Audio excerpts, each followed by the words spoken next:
ఇంట్లో కూర లేదా బుజ్జి? మన ఇంట్లో పరిస్థితి తెలుసు కదయ్యా.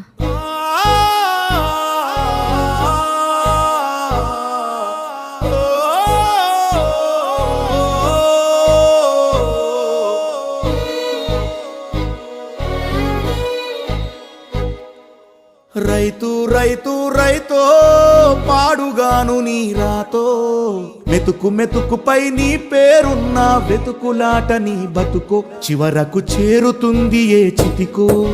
రైతు రైతు రైతో పాడుగాను నీ రాతో, మెతుకు మెతుకుపై నీ పేరున్న వెతుకులాట నీ బతుకో, చివరకు చేరుతుంది ఏ చితికో. నువ్వు పండించే ధాన్యమే దేవుని గుళ్ళో ప్రసాదం, ఆ దేవుడికెందుకు తెలియదు మరి నీ ఇంట్లో నీ విషాదం. కళ్ళకత్తుకొని తింటారు నీ కన్నీళ్ళెవరు పాపరు. రైతు రైతు రైతో పాడుగాను నీ రాతో, మెతుకు మెతుకుపై నీ చెమటున్న వెతుకులాట నీ బతుకు, చివరకు చేరుతుంది ఏ చితికో.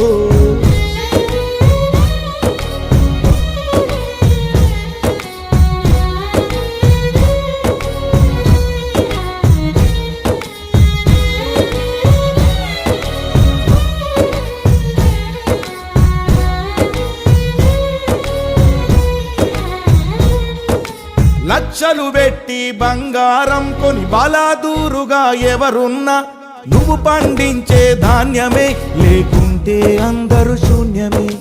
కోట్లు పెట్టి బిల్డింగులు కట్టి అందులో తుల దూకుతూ ఉన్నా, ఆకలైతే నీ అన్నమే లేకుంటే అందరి బతుకులు సున్నమే. రాజులు మంత్రులు బలిసిన వాళ్ళు ఎవరైనా, నీ మట్టిలో పంటే లేకుంటే ఇక మన్నేలే. ఓ పంచభక్ష పరమాన్నం తిని నిన్ను పట్టించుకునే వాడు లేడు. రైతు రైతు రైతో పాడుగాను నీ రాతో, మెతుకు మెతుకుపై నీ పేరున్న వెతుకులాట నీ బతుకు, చివరకు చేరుతుంది ఏ చితికో.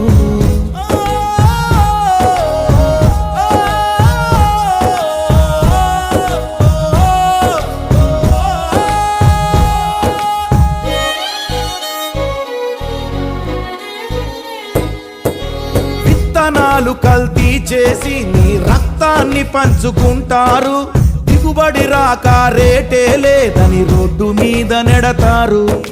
కల్తీ పురుగు మందులనే నీకు కట్టబెడతారు, నువ్వు చేసిన అప్పే తీర్చకుంటే ఆ పురుగు మందు తాపిస్తారు. రైతన్న నువ్వు బతకాలే, నువ్వు బతకాలే, నువ్వు బతకాలే, నువ్వు బతకాలే. దేశానికే అన్నం పెట్టే రైతన్నా, నీ విలువే తెలిసి న్యాయం జరిగేదెప్పుడన్నా. ఓ మట్టినే నమ్ముకున్న నిన్ను మట్టిలో కలిపేస్తున్నారు. రైతు రైతు రైతో పాడుగాను నీ రాతో, మెతుకు మెతుకుపై నీ పేరున్న వెతుకులాట నీ బతుకు, చివరకు చేరుతుంది ఏ చితికో. నువ్వు పండించే ధాన్యమే దేవుని గుళ్ళో